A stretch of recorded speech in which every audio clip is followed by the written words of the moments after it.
আসসালামু আলাইকুম এভরিওয়ান। বর্তমানে কিন্তু জিমেইলের সিকিউরিটি কোডগুলো আমাদের জন্য খুব গুরুত্বপূর্ণ এবং প্রয়োজনীয়, কারণ এখন আমরা টু স্টেপ ভেরিফিকেশন চালু করে রাখি বা ফোন নাম্বার অ্যাড করে রাখি। আমরা যাই করি না কেন, যখন আমরা জিমেইলটি লগ ইন করতে যাই অনেক সময় দেখা যায় জিমেইলের কোডটি আসে না।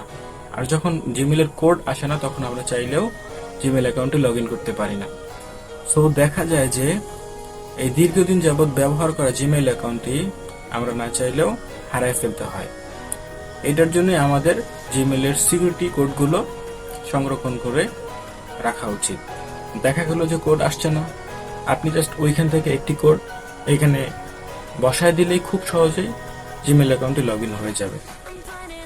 সো এটার কিন্তু অনেক সুবিধা রয়েছে।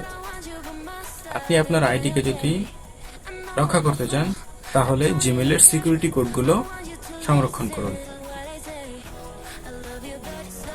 এখন কিভাবে এই কোডগুলো সংরক্ষণ করবেন বা কোথা থেকে দেখবেন, চলুন আমরা দেখে আসি।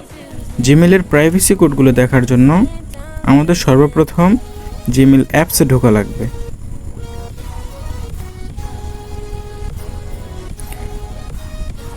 জিমেইল অ্যাপসে ঢোকার পর আপনাদের সামনে এরকমের একটা ইন্টারফেস চলে আসবে।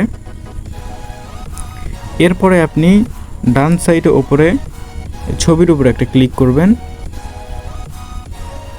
এরপরে ম্যানেজ ইউর গুগল অ্যাকাউন্ট এখানে ক্লিক করবেন।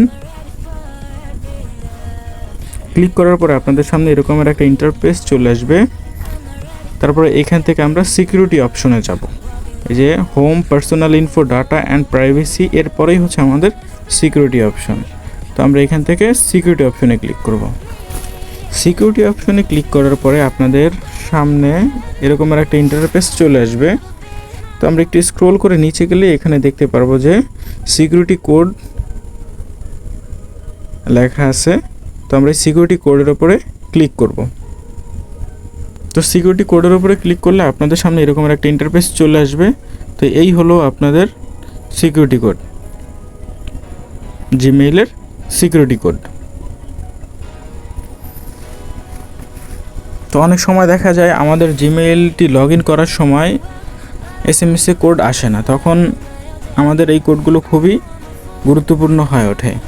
তখন এই দুইটা কোডের মধ্যে যে কোনো একটা কোড আপনি বসায় দিলে খুব সহজেই জিমেইলটি লগ ইন হয়ে যাবে। সো গাইস, এই ছিল মূলত জিমেইলের সিকিউরিটি নিয়ে আজকের ভিডিও। যদি ভিডিওটি আপনাদের কাছে ভালো লেগে থাকে তাহলে অবশ্যই একটি লাইক করবেন। আজকের মতো আমি ফরহাদ এখানেই বিদায় নিচ্ছি। আবারও দেখা হবে অন্য কোনো ইন্টারেস্টিং ভিডিও নিয়ে। সবাই ভালো থাকবেন, সুস্থ থাকবেন। আল্লাহ হাফেজ।